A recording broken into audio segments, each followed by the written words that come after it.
Okay. Hi everyone, very welcome to third seminar by Professor Acram Taji AM. We are very pleased to have Professor Taji talking to us on education, revolution and evolution. I myself actually am so looking forward to hearing this talk, and I'm sure that it's very beneficial for all academics, particularly the young ones, that they want to actually kind of show a very good footprint as an academic and be loved by their students and also contribute to education. So without further ado, I hand it over to you, Professor Taji. Thank you. Thank you so much, Elnas. Good afternoon, everyone, and I hope you are all well, wherever you are. The title of my talk today, as advertised, is Education Revolution or Evolution, because we want to dissect to see whether we need a revolution or education is about step-by-step evolution. So the kind of things I'm going to be covering is what is teaching and learning, rethinking what is taught, curriculum, assessment, some innovative methods, my own examples, which have been highly successful, and some singing and dancing at the end. There are a couple of links for those who want to sing and dance if they wish. So our challenge in the digital age, the most important challenge for universities is the enduring role of universities. And in what form will they continue to exist and remain relevant? Because we are in digital age, we've got the AI, and do we need brick and mortar and universities? Do we need academics to stand in front of the class and deliver lectures? Roger Shanks, who was an American artificial intelligence theorist, cognitive psychologist, scientist, educational reformer, and entrepreneur, he had a lot of jobs that he was doing. He said there are only two things wrong with the education system: what we teach and how we teach it. To me, that's the whole thing wrong with the education system. Do I agree with Roger? As I move through the slides, then at the end, I will tell you whether I agree with Roger or not. So our teaching right now is based on 19th century system of education. Is it fit for today or suitable for tomorrow's life? What is the impact of digital age and AI on our teaching? How do we make our teaching relevant to the jobs of the future? Do we know what those jobs are? So what should be the key principles of 21st century curriculum? Considering the volatility, uncertainty, complexity, and ambiguity of the system. I don't know whether any of you have read George Orwell's book. The title of the book is 1984. He wrote it in 1949. He was basically predicting the future, 25, 35 years on. And he said, war is peace, freedom is slavery, ignorance is strength. In other words, he has given us the flip of what is war, what is freedom, and what is ignorance. But that is George Orwell, and I recommend you reading that book. So what are we trying to do as an academics? We are trying to build characters of adaptability, resistance, persistence, and ethics. We are trying to make our graduates, and indeed ourselves, skillful. The skills such as critical thinking, creativity, communication, collaboration, and relevant knowledge, whether we are in languages, in arts, or science, technology, engineering, mathematics, or medicine. So we need to rethink what is taught, rebalancing education through interdisciplinary lens. Right now, when we are teaching, or up to now, what we have been teaching has been in a specific field. If you are doing a Bachelor of Agriculture, you only focus on agriculture rather than looking at agriculture through an interdisciplinary lens. We need to reassess knowledge for relevance. What we're teaching, is it relevant? Relevant to, in fact, the jobs that the students or graduate will take. We need to reconsider skills, especially transferable skills. And I alluded to the transferable skills in the first lecture of this series. And we need to rebuild characters of the students and the people that we occupy the educational space with. So some of the key transferable skills, such as communication skills, global perspective, digital literacy, which is learning how to learn in the age of digital age, lifelong learning, which is about growth mindsets and how we can learn from cradle to our grave, problem solving, analytical skills, critical thinking, social responsibility, and teamwork. And I talked about these transferable skills in the context of my first lecture. So what are the benefits of learning? Why is it that we all want to learn? It gives us an economic competitiveness, an edge in jobs and so on.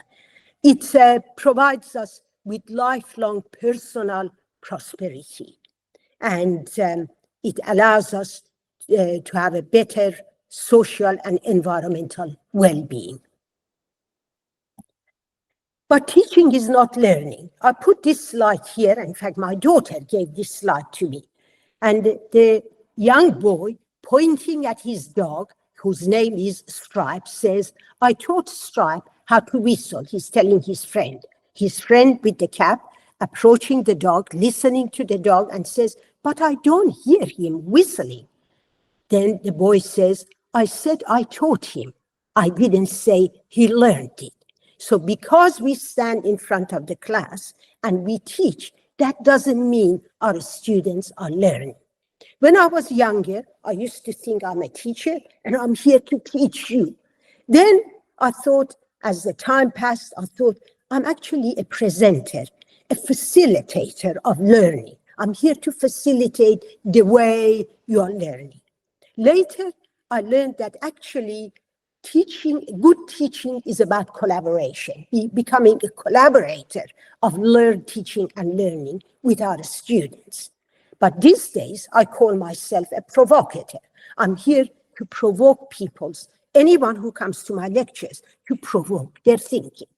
So what sits at the core of teaching and learning? And again, I showed the Bloom's taxonomy I think it was the last lecture in this series. And Bloom's taxonomy, I'm not going to go through this slide again, is about these different levels of learning as we progress through life, to remember, to understand, to apply, to analyze, to evaluate, and to create. So when you are writing a PhD thesis, you are creating new knowledge or interpreting knowledge in a new way. So principles of learning learning environment is supportive and productive. So the learning environment is important. Learning environment promotes independence, interdependence, and self-motivation. So if we create an environment, not just a physical environment, but an environment where students feel that they are supported, then they're going to become more motivated. Students' needs, backgrounds, perspectives, and interests are reflected in the learning program.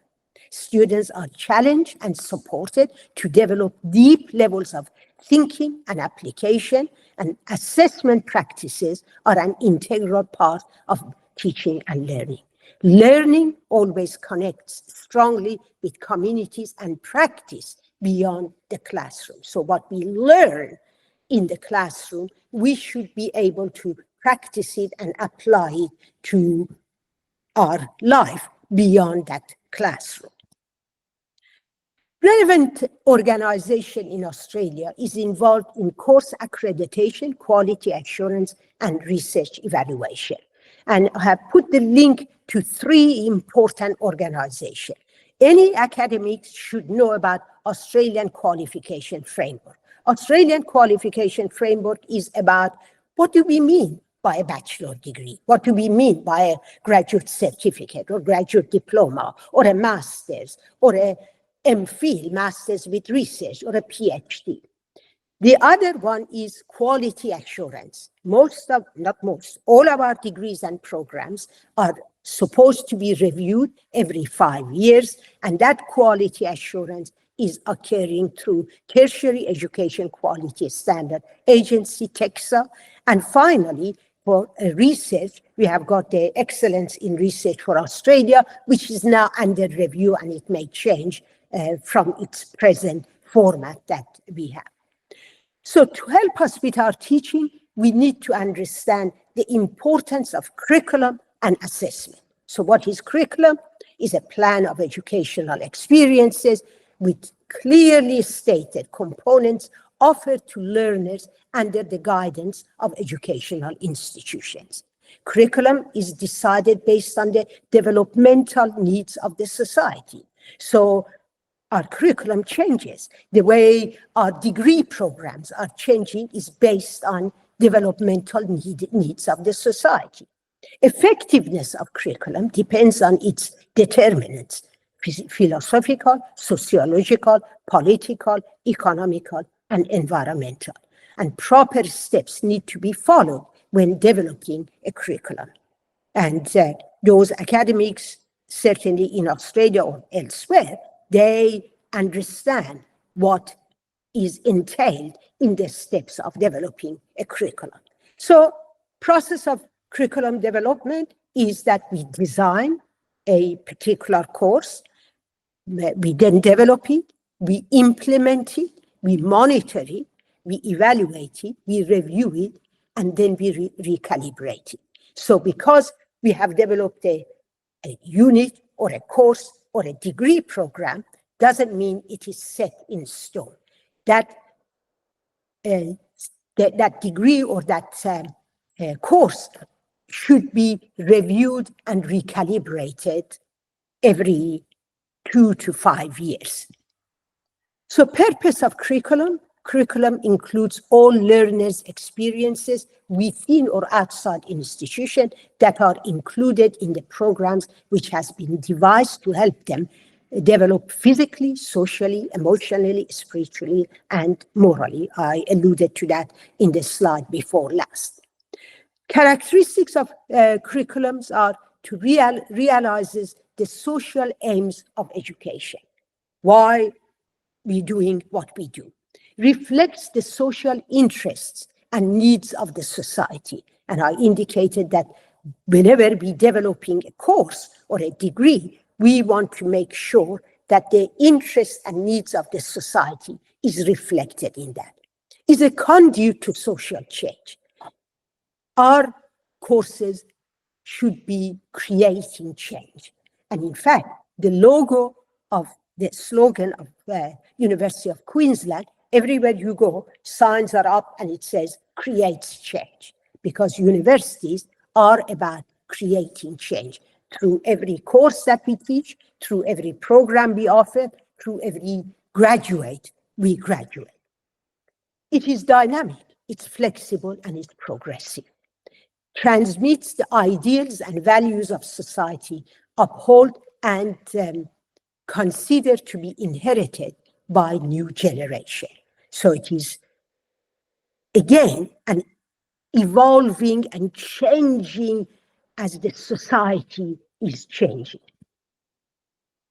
Curriculum components, we all know, has got aims and objectives, why education should be provided and towards what direction, course content with selection of what is to be taught and learned, scope of the course and its sequence, modes of transaction which deals with the process of teaching and learning, methodology of teaching, learning experiences inside and outside of institution, learning environments, learning resources, and finally, evaluation methods and techniques for students.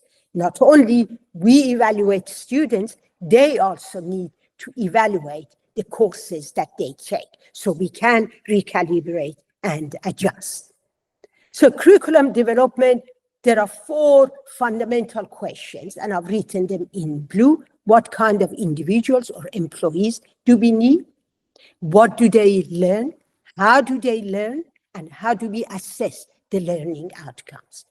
They're very important questions. How do the students learn?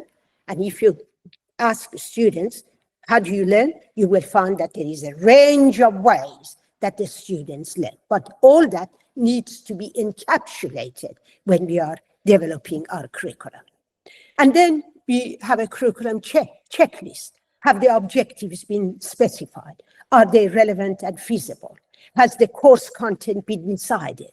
Has the decisions been made on who will teach, when will it be taught, how long will it take to be taught? Have course materials, references been identified, teaching and learning aids? So these are nuts and bolts of curriculum checklist. And how will the curriculum be evaluated, including a provision of change where necessary? Because we do need to recalibrate and change where it is necessary.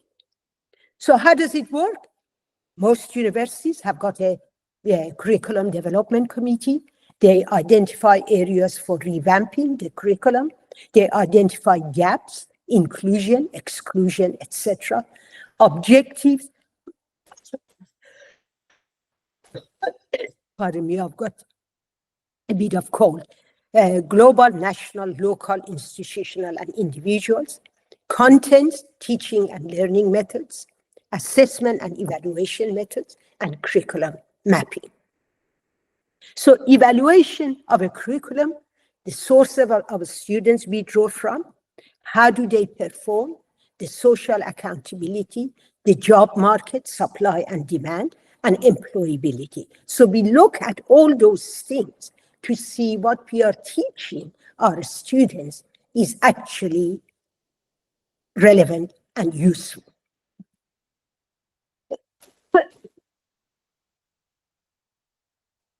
So I put a few pictures here of me teaching in different places, including my photo in Iran. And I didn't have a head cover then, but I think I was excused because I was over 55 years of age. That was many years ago.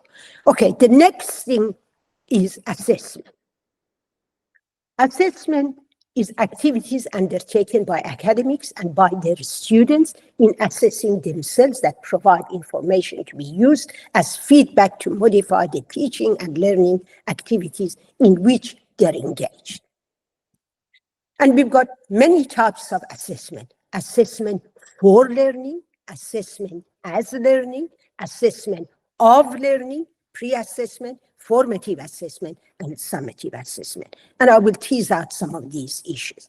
Assessment for learning comprises pre-assessment and formative assessment. I'm not going to go through all these slides. Suffice to say that does not provide grades or scores. It is something that you want to find out if the level that of understanding of your students. So in the first lecture of the semester, you might give a very quick quiz to your student and see where do they sit, how much differences exist amongst your student cohort, and then how you need to bring all the students to the same level. And formative assessment is, again, the type of assessments that you might give to the students as the semester progresses without having a mark. So they are kind of unofficial assessments. Assessment as learning requires a student's awareness of goals of teaching and criteria for performance. So at the beginning of each semester, you give information to the student saying what this course is about and what will they learn by the time they finish this course or this unit. Involves goal setting, monitoring progress and reflecting on results, and implies students' ownership and responsibility for moving their thinking forward. So a little bit of metacognition goes into this and occurs throughout the learning process. So assessment as learning occurs throughout the process of learning for that particular course. Assessment of learning is accompanied by a grade, and that is what we call summative assessment. Compares one student's achievement with standards. So you've got a marking scheme for a given exam or test, and you look at students' answers against that marking scheme that you have established. Produces results that can be communicated to the students. So did they get A, did they get B, did they get C, etc. And occurs at the end of the learning unit. So you've got an exam, which might be 60, 70% of your final marks, and that is at the end of the semester. I alluded to pre-assessment, and it determines what a student does and does not know about a topic. So you're going to establish that base of the students. Determines a student's learning style or preferences used to determine how well a student can perform a certain set of skills related to a particular subject or group of subjects. Occurs at the beginning of a unit of study, is used to inform our instructions, and makes up the initial phase of assessment for learning. Then I talked about formative and summative assessment. Formative assessment determines a student's knowledge and skills, including learning gaps as they progress through a unit of study. Is used to inform instruction and guide learning. So if, as I said, occurs during the course of a unit of study, and if we find that the students really don't have the fundamental in a given area, then we may go back and fill that gap by giving them additional support. Makes up the subsequent phases of assessment for learning.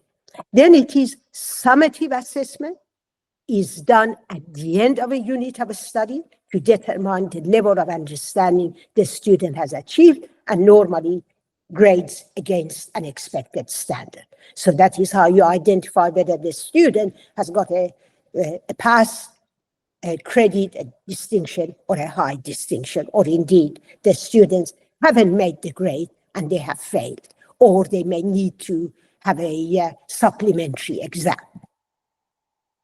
So some of the examples of formative assessment is like concept maps, 1 or 2 sentences identifying the key points of a lecture. So at the end of a lecture, you might ask students randomly to say, what did they learn in this, in this lecture? What are the key points out of this lecture?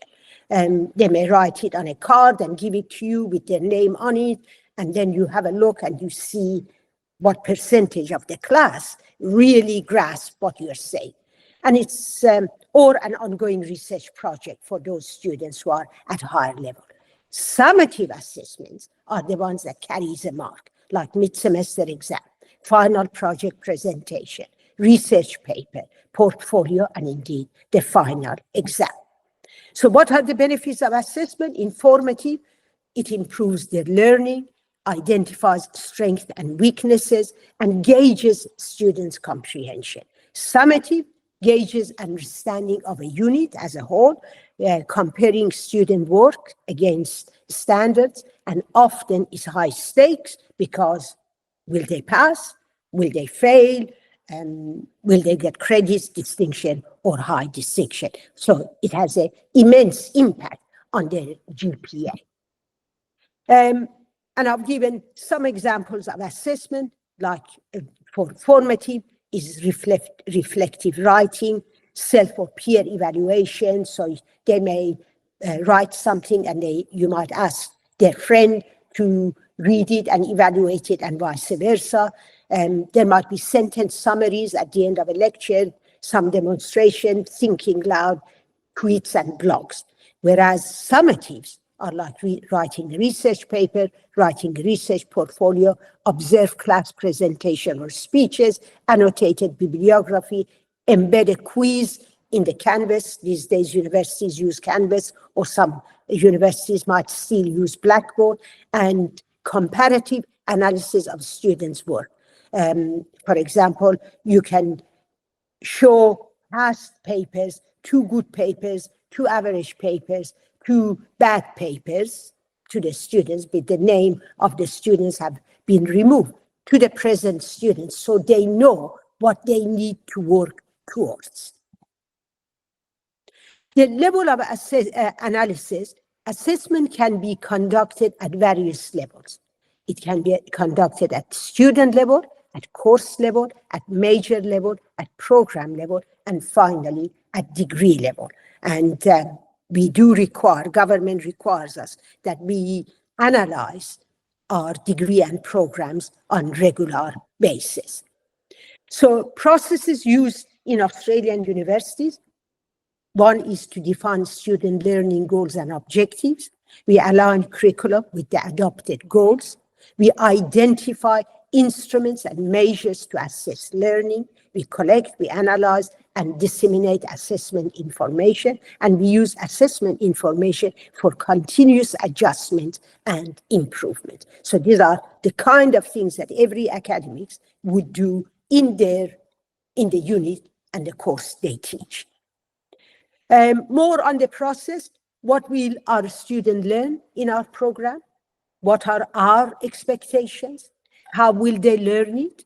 How will we know they have learned it? And what will we do if they have not learned it? So, how will they learn? We have some ideas of different ways that the students might learn, but how will we know they actually have learned it? Those exams and tests and so on, the grades that we have generated, but what will we do if they haven't learned what we wanted them to learn? So do we provide more tutorial? Do we provide more support? And that is why those formative assessments are very important to gauge the amount of learning students do in the course of our units. We need to set out clear expectation, list out criteria for assessment. So at the beginning of the semester, you say, I want you to find a minimum of 3 citations about this topic. You want to tell them that evaluate a source according to credibility, authorities, accuracy, relevance, and purpose, meaning that you want them to have looked at scientific papers that they have been reviewed and evaluated, rather than any information coming out of Professor Google. Locate for peer-reviewed sources, especially at higher levels of teaching in 3rd year or 4th year. These are the kind of things we do. Give at least 2 reasons why a source is relevant to your topic. And this is an important thing, how they actually give reasons why they think a particular source, a particular paper that they have selected is relevant to their topics. These are some of the things I learned from my PhD supervisors, and he was an amazing university academic. So must all learning goals be assessed each year? I said, no, not really, but a systematic process is needed to ensure all goals are assessed to support meaningful curricular change and development. Normally, each goal should be evaluated at least twice over a 5-year review cycle. So if the goal in a given curriculum, in a given course that we have developed, is that by the time they finish this, our students are able to do X, Y, Z, we need that X, Y, Z, the outcome, to be evaluated twice in the 5 years. And when we are re-accrediting a degree and degree programs, this kind of information are very useful. So most popular learning goals are effective communication, skills and ethics, knowledge of the discipline. Knowledge of discipline, of course, is fundamental. to any discipline that we teach. Critical thinking, effective decision-making, problem-solving, ability to integrate across a given discipline rather than just focusing on one given unit, having a global perspective, having team skills and competency in their major. And these are some of those transferable skills intertwined by the knowledge of the field and looking more, linking the particular course that they do, say I'm teaching plant physiology, but I want the students to see that unit in the context of plant agriculture, soil science, soil fertility, plant pathology, etc. So all that linkage, they need to have some knowledge about. So to sum up, tie assessment to learning outcomes. Self-reflection doesn't tell us about learning. Tests and quizzes aren't always reliable instruments. Always try to provide feedback as quickly as possible. Having a test or an exam and then a month later giving a feedback to the students is too late. Any quiz that you are asking students to do, it is good to give them quick feedback. These days, of course, with the computerization, that is actually quite possible that they do a quiz and immediately they know where they stand.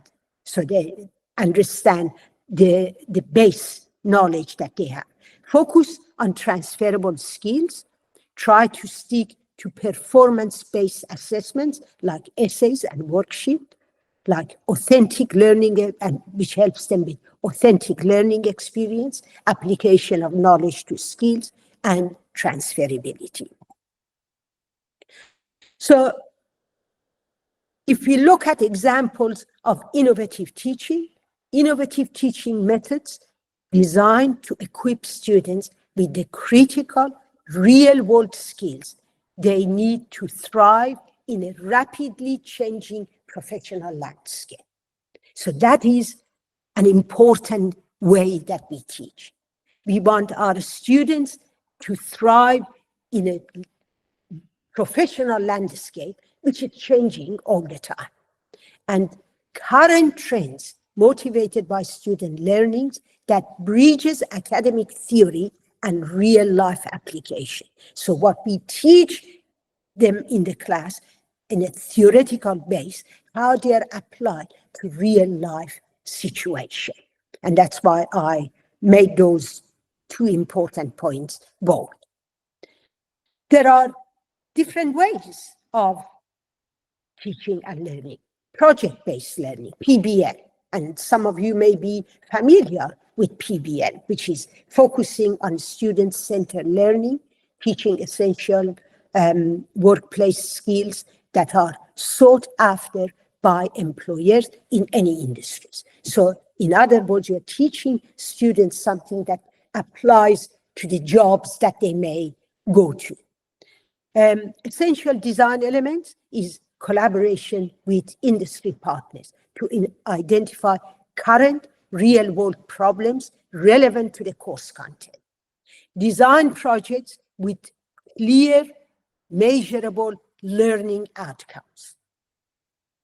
Incorporate interdisciplinary learning, and that is a very important point, that just don't focus on a narrow field that we are teaching in, but how they are connected to other areas. Ensure students have access to the necessary resources and support, including guidance from staff, access to industry experts or mentors, and the right tools and technology, because these days everything is driven by technology. And provide students with an opportunity to reflect and evaluate their own work. That evaluating their own work is very important. So that is what problem-based learning entails. Then we have got inquiry-based learning, IBL. is an educational strategy that prioritizes the student's role in the learning process, encouraging them to explore, ask questions, and share ideas, thus driving their own learning experiences. Academics need to create a culture of inquiry where questions are valued over answers. So no question is stupid. And that's what we need to clarify at the beginning of our teaching, that we welcome every question. If they don't want to ask in the class, they can send you as a little text and you can see it on the screen while you are teaching. Because the goal is you want to nurture curiosity. Structure lessons around open-ended problems or scenarios that require research, investigation, and sense-making rather than rote learning. So it's about thinking, it's about solving problems, investigating.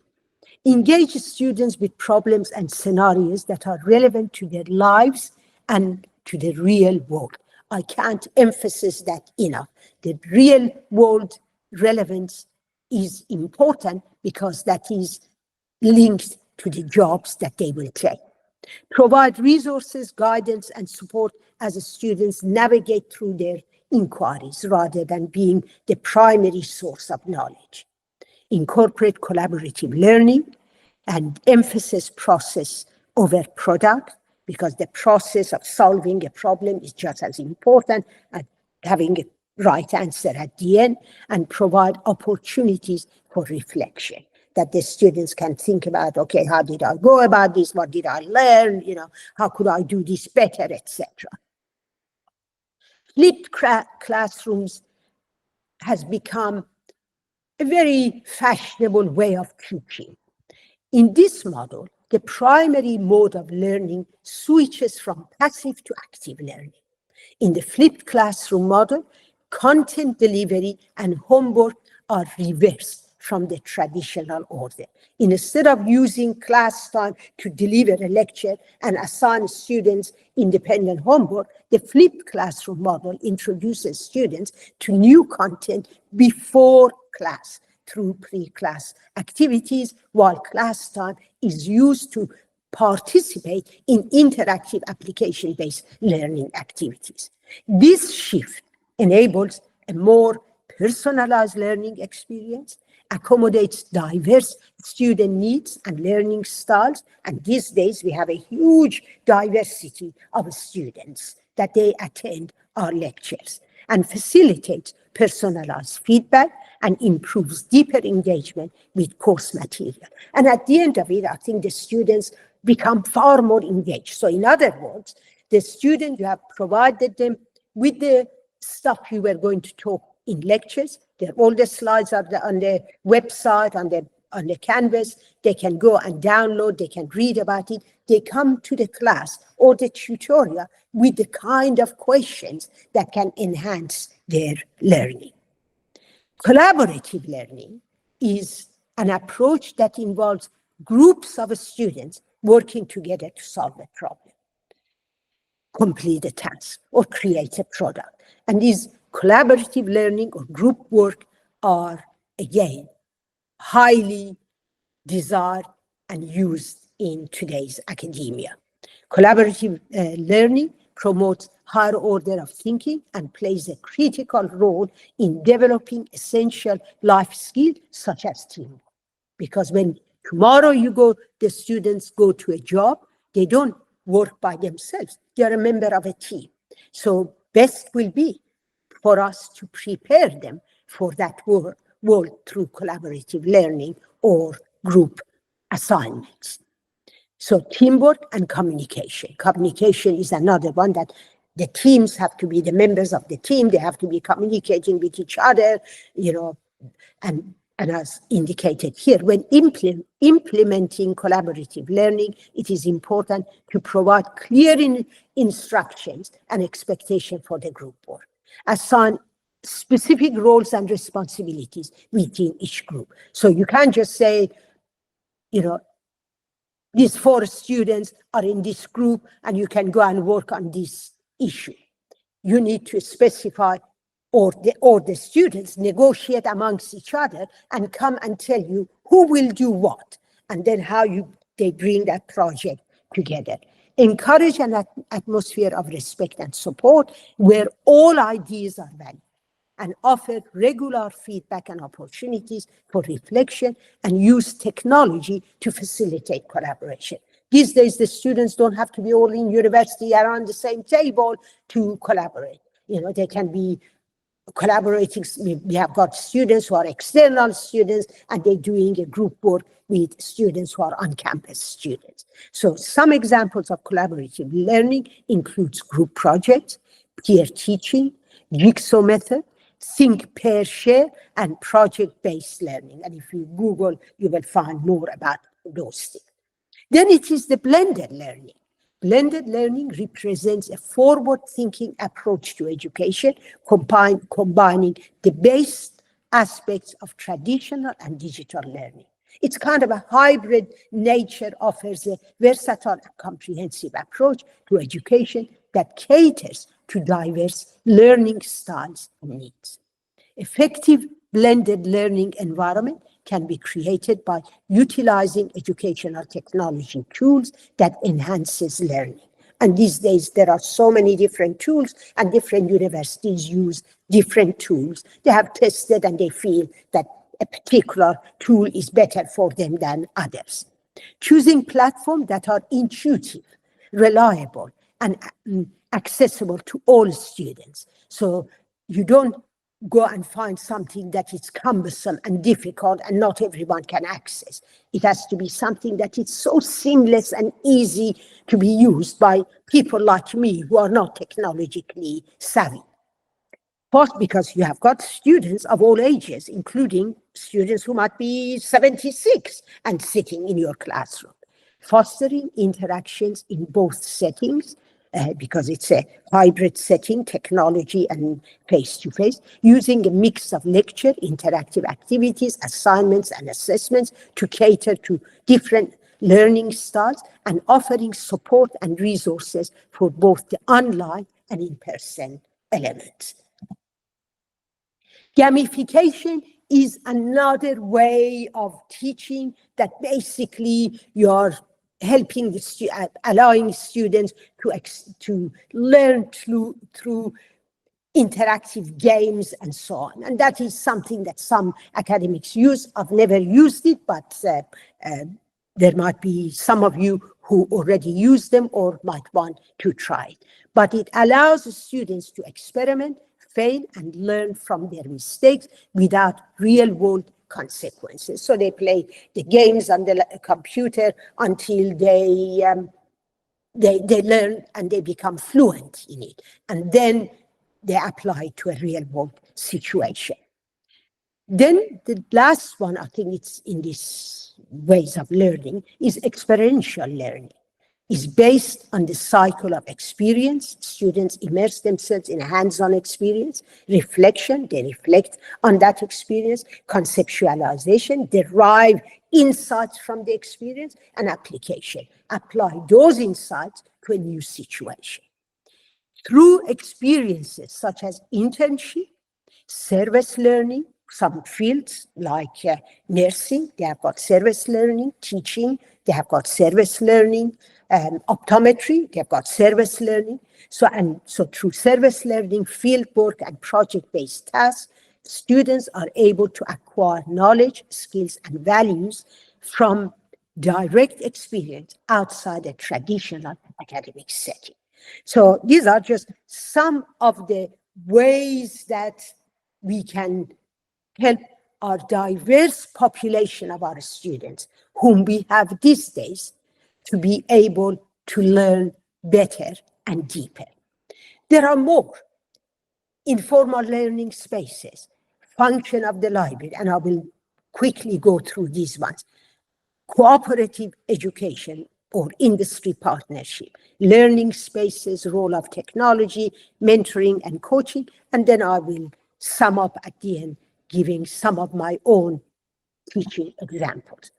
Function of a library. These are photos I've taken from Biological Sciences Library at UQ, because I walk through UQ every morning, early in the morning, about 4:30 in the morning with my dogs, and the library is accessible 24/7. Students have got card access, they can get it. And the person who's sitting there on that sofa, on that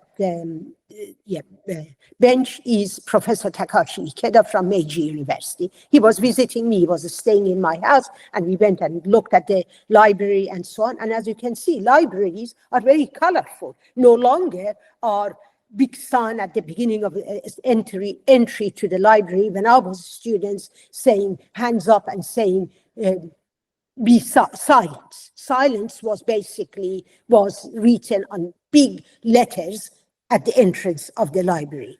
These days, the libraries, they have, for example, if you want to do study abroad, there is a desk there that you can go and, learn about how do I do study abroad? How do I do exchange? And of course, they've got because it's 24/7, there is a security in the library sitting there. I took this picture during the day. They didn't need security then because securities are everywhere. But at night, there is somebody sitting in the library.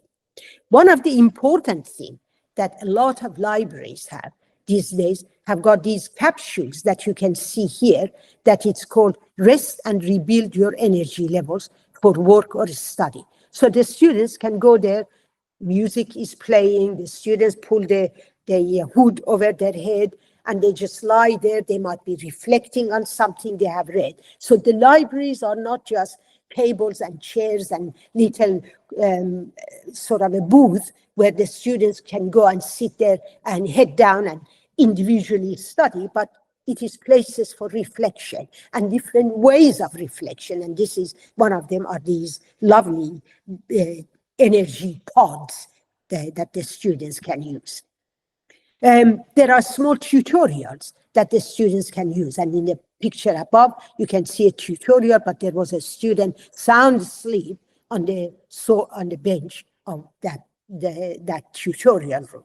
Or, as you can see, there are a group of students sitting around the tables, and they're doing a collaborative project with each other.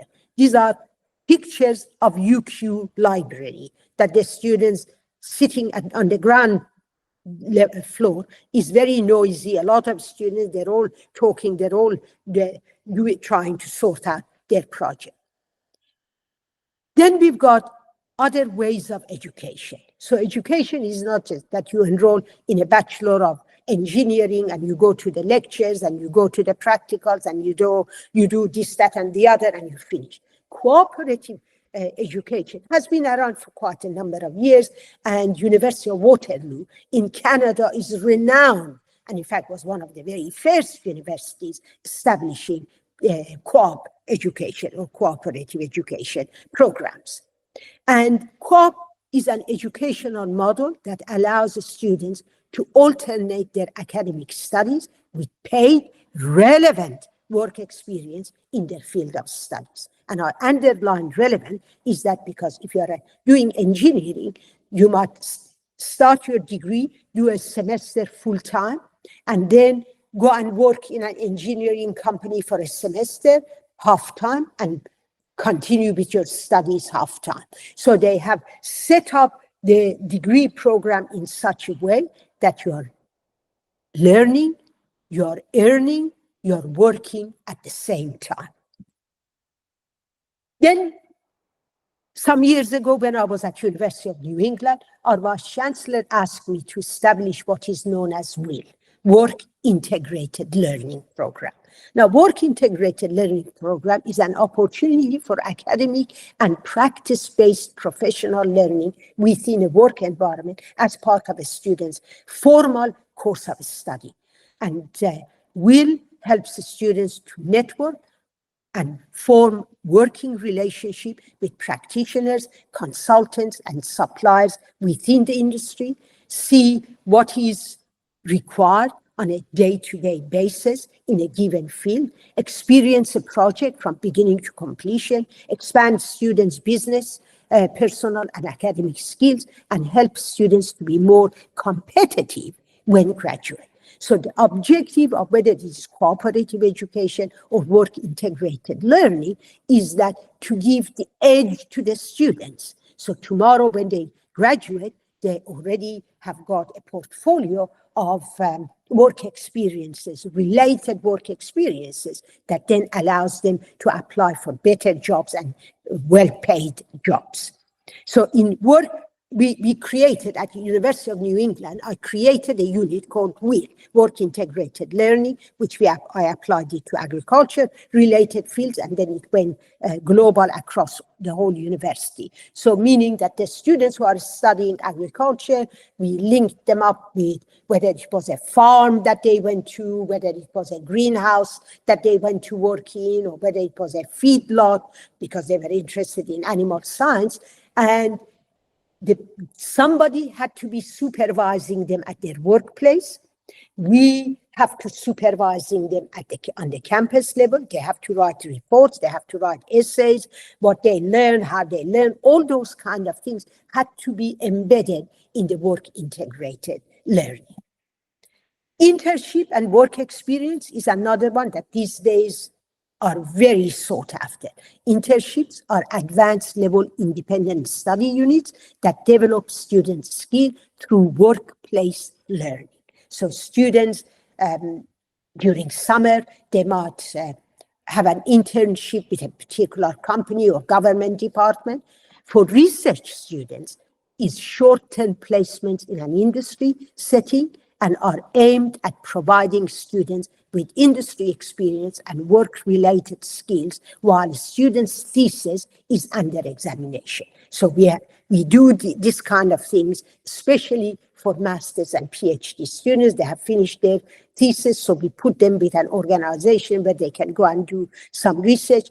Sometimes it's unpaid, but a lot of times they are actually paid internship.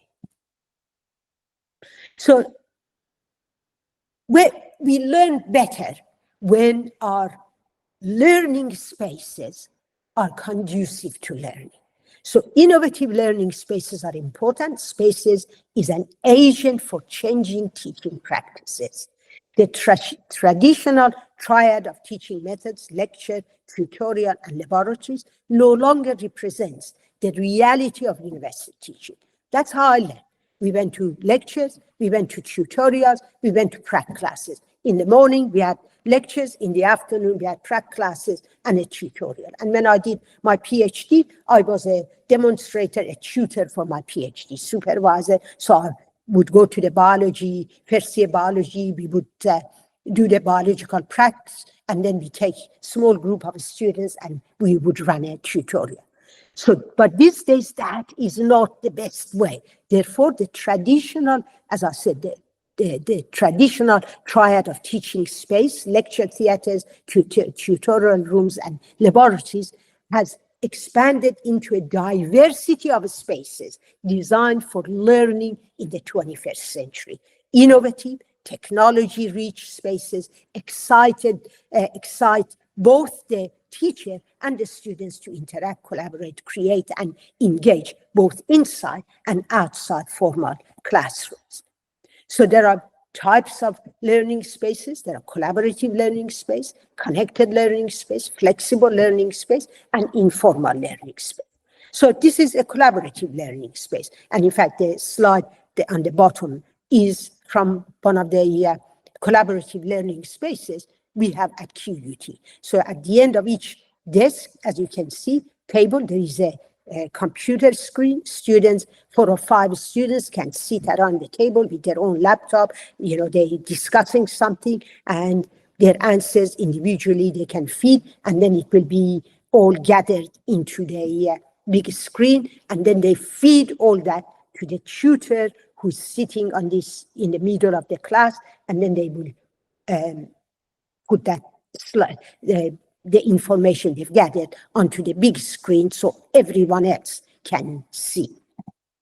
Collaborative and flexible learning spaces are these tables that the students sit around the table and they discuss an issue. And these days, even as I indicated, libraries have those kind of spaces.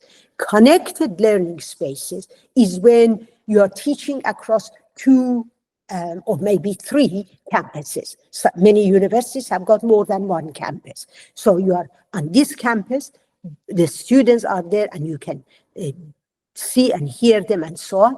And then you connect to the students who might be on another campus and they're on the screen. They can see you, but they can't touch you because they're in a different room. And these connected learning spaces are becoming very popular across multi-campus universities. Flexible learning spaces are where you can actually change the organizations of tables and chairs. You can put them in rows. You can put them in, have a round table discussion. You can design that classroom whichever way you wish. And there are informal learning spaces, meaning that the students can sit anywhere, whether it's a coffee shop, whether it's, waiting to get to a lecture theater, outside the lecture theater, and they can learn either by themselves or chit-chatting about something with their friends. And the bottom one, with those lovely green sofas and so on, is one of the kind of waiting areas for the students to get to lecture rooms at QUT. QUT has remodified all its learning spaces, and they are absolutely beautiful. And digital technology is creating new look campuses and classrooms. And I think this is a photograph from RMIT in Melbourne. So they've created these very interesting capsules where the students can go there and sit, whether by themselves or with a group of students, whether they are connecting with somebody somewhere else. They're all technologically very advanced.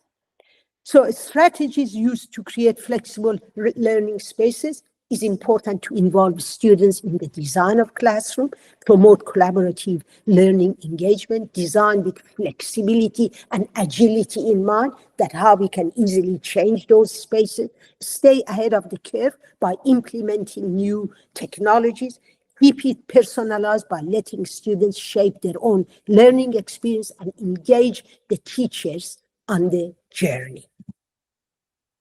But not all classrooms had to be indoor. We have got outdoor classrooms. And I saw this sign at UQ that it says, study in the sun, Tuesday and Thursday from 2 p.m. to 4 p.m. And it's given where the class is going to be held. But my PhD supervisor, I finished my PhD in almost 50 years ago.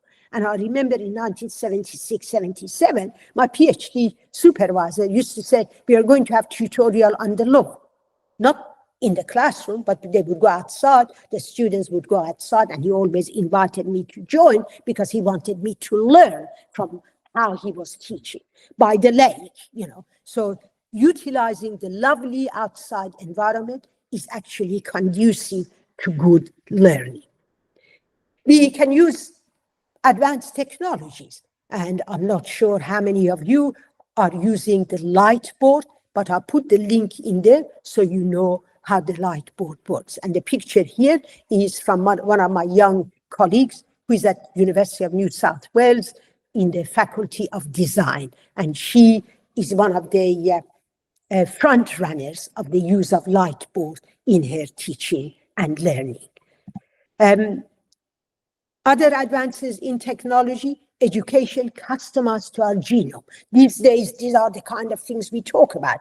It is more than individualized learning plans and assessment, and it is mapping curricula to students' genome, meaning the level of their understanding, the genetics of the students. So with all the idiosyncrasies that we may have in our genome, our teaching and learning and through use of advances of technology is customized.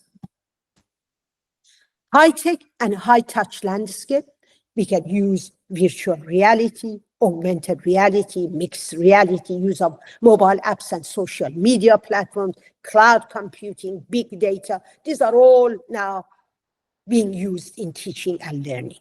Fostering relationship with students through Instagram, Facebook, Snapchat, Twitter, or whatever are the ways that people now teach. But I have a lovely young colleague at QUT that he's always sitting in a coffee shop. He's a maths academic, and he says, the students know where I am. If they've got any problem, they come in here, I'll get them a coffee, and we can go through any problem they've got. I don't know how many cups of coffee he drinks in the day, but that is where you go and find him. And he's a highly successful academic at QUT. Mentoring and coaching is critical in teaching and learning, is the art of facilitating and the performance, learning, and development of another person, is influencing, helping, instructing, motivating, empowering, and leading. And these days, junior academics, they come to the university, we join them with someone a bit senior to mentor them, to coach them, to help them, to hold their hands and walk them through life, rather than say, that's your room, you go there, and these are the subjects you teach. If we don't provide good support for our young academics, they may not thrive the way we want them to thrive. So in the final words, we can teach our students for tomorrow in classrooms that existed yesterday, but we can prepare them for lifelong learning through active learning, interdisciplinary learning, learning through inquiry, and honing their thinking, reasoning, and problem-solving skills, all important for their holistic development and successful future. So, do I agree with Roger Shank's view, who said there are only two things wrong with the education system, what we teach and how we teach it? And my answer is no, not at all. No, I'm not. I don't agree with him, because our teaching continuously evolves and embraces the technological advancement to help our students thrive in life. So our teaching is not static. The way we taught 30 years ago is very different from now. My daughter is a professor of medicine, and the way she teaches is very different from the way she was taught when she was a medical student. So some of my own examples here, I was teaching in Japan in 2017. I was visiting Japan. I have visited Japan many times, and Japanese students are very conservative. And yet, as you can see in this picture, they're all smiling, they're all waving hands, and they're very happy because we had singing and dancing as we were teaching. And the person who's sitting at the front there with the blue shirt is my own husband, Professor Richard Williams. He's a prof, well, retired prof from UG. So some of my own examples, I have embedded props in teaching, especially in large classes in first year. You may not be able to do a lot of small projects, but you can take props to the class to enhance their learning. Students, as my collaborators in learning, for example, I may have given some lectures about the fundamentals, but then I've asked the students, especially in third and fourth year, to give presentation on a given topic of interest to them. Students evaluate each other's work rather than me being the person who marks every student. The students can evaluate each other's presentation or each other's papers. Field trip to provide the industry perspective in my teaching was very important. Students supported me in organizing the field trips. It wasn't me coming up with a timetable and saying, this is what we are going to do. I would tell the students, we want to go to these places. So they would ring those companies and they would say, oh, there are students from University of New England. We are coming to visit your organization, and can you give us a time for that visit? So helping the students to actually grow up and feel as though tomorrow they're going to a workplace and they have to do some of these organizational work for their job. And then at the end, when we visited somewhere, the students would give a vote of thanks. So it wasn't me saying, oh, thank you for inviting us to your factory or wherever we visited. But the students would do and would give the vote of thanks, and they would say what they learned and how wonderful it was. Debates and discussion groups to focus on topical issues relevant to horticulture. For example, genetically modified plants, and one group for, one group against, and having a lovely debate. Lectures to discuss theories, practical laboratory classes to tease out the applications of what we did. We had tutorial on the lawn, as I indicated, learned that from my PhD supervisor. Assessments, we had group assessments, and I talked about group assessments. Open book exams. My exams in final year, third year and fourth year, they were always open book exams. In final year, I would give the exam questions to the student at the start of the semester, and I would tell them, as the semester progresses and you're doing different things, just have a look at these exam questions and see whether you learn something in this lecture or in this visit that can answer that particular question. So it expands their mind and push them out of their comfort zone. Flexible delivery, we had on campus, external, online, those ones, again, I described that these days are just part and parcel of our teaching and learning. And block teaching is something that I set in place when I was in University of New England in 1999. And it's something that now a lot of universities do. Because every semester, a full load is 4 subjects in Australian universities. So for the 4 subjects, we may have a lecture on Monday morning, a prac on a Tuesday afternoon, 2 lectures on a Wednesday morning. But block teaching means that you have 1 day in the week, you just do that subject. Some universities, they might just say, out of the 4 months of the semester, first month you're doing chemistry, second month you're doing physics, third month you're doing maths, fourth month. There are pros and cons to those kind of things, but if, say, you allow 1 day of the week to teaching, for your teaching of a given unit, it frees up a lot of your time as an academy to also get on with your research, because research and supervision of postgraduate students is an important aspect of our life. So I have finished here, and I thank you for your attention. If you've got any questions, comments, or criticism, please let me know. And we can listen, in your own time. You can listen to Dancing Queen by ABBA, who was in 1970s when I was doing my PhD. They were very popular. Thank you.